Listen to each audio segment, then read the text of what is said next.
السلام علیکم ورحمۃ اللہ وبرکاتہ نحمده ونصلی علی رسولہ الکریم اما بعد۔ آج کا سبق سن لیجئے۔ آج کے سبق کی سرخی ہے قرآن سے دوستی کیجئے، پارٹ نمبر 80۔ قرآن حکیم کی تلاوت اور اس کے مطالب پر غور و فکر مومن کی محبوب عبادت ہے۔ قرآن سے شغف خدا سے تعلق کی دلیل بھی ہے اور خدا سے تعلق کا ذریعہ بھی ہے۔ قرآن میں تدبر اور تفکر سے مومن کو روحانی سرور بھی حاصل ہوتا ہے اور اسی کے ذریعے اس پر حکمت کے دروازے بھی کھلتے ہیں۔ قرآن حکیم بلا شبہ نہایت آسان کتاب ہے اور قرآن بڑی شان والا ہے۔ قرآن بڑی شان والا ہے۔ قرآن بڑی شان والا ہے۔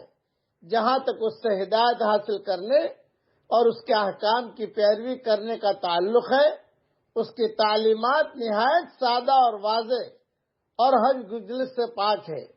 البتہ اس کے اسرار و رموز اور اس کے حکمتوں کو پانے کے لیے ضروری ہے کہ ہم فہم قرآن کے تمام آداب و شرائط کے ساتھ اس کا مطالعہ کریں، سچی طلب کے ساتھ اس پر سوچیں اور کسی وقت بھی اس سے غفلت اور بے نیازی نہ برتیں۔ برابر مطالعہ کرتے رہیں اور زندگی بھر کرتے رہیں، زندگی بھر پڑھتے رہیں۔ قرآن کو دیکھنا بھی عبادت ہے اور قرآن پڑھنا بھی عبادت ہے۔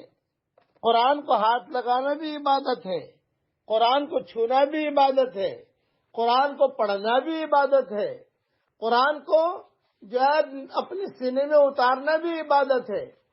سلف صالحین میں سے بعض بالکل معذور ہو جاتے تھے، لیکن کتابوں میں لکھا ہے، میں نے خود مولانا سید خان صاحب رحمۃ اللہ علیہ کو دیکھا ہے، بالکل معذور ہو گئے تھے، پڑھ نہیں سکتے تھے، تو اپنے نواسے کو کیا فرماتے تھے کہ بس قرآن کھولو اور تم میرے سامنے پڑھو، میں سنتا جاؤں، میں سنتا جاؤں، میں سنتا جاؤں۔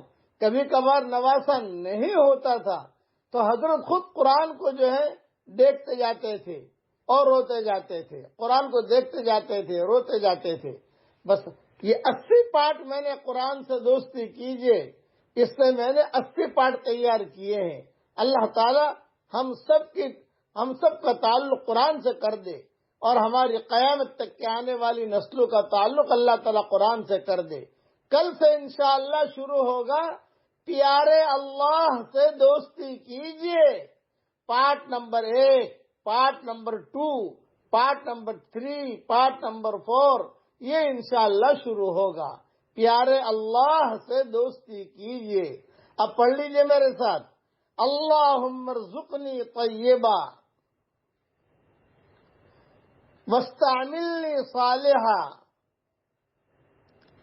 اے میرے پیارے اللہ، مجھے پاک صاف روزی کھلا اور مجھے اپنے اچھے کاموں کے لیے استعمال فرما۔ پاکیزہ روزی اور نیک کام کی توفیق کے لیے یہ دعا بہت مجرب ہے۔ یہ دعا حضرت جبریل علیہ السلام نے رسول اللہ صلی اللہ علیہ وسلم کو سکھائی تھی۔ جامع صغیر میں یہ دعا موجود ہے۔ ہمارا مضمون جو چل رہا ہے باقی رہنے والی نیکیاں، اس میں انشاءاللہ یہ دعا اپنے وقت پر آ جائے گی۔ قرآن سے دوستی کیجئے، قرآن سے دوستی کیجئے، قرآن سے دوستی کیجئے۔ اللہ تعالی ہم سب کو عمل کرنے کی توفیق عطا فرمائے۔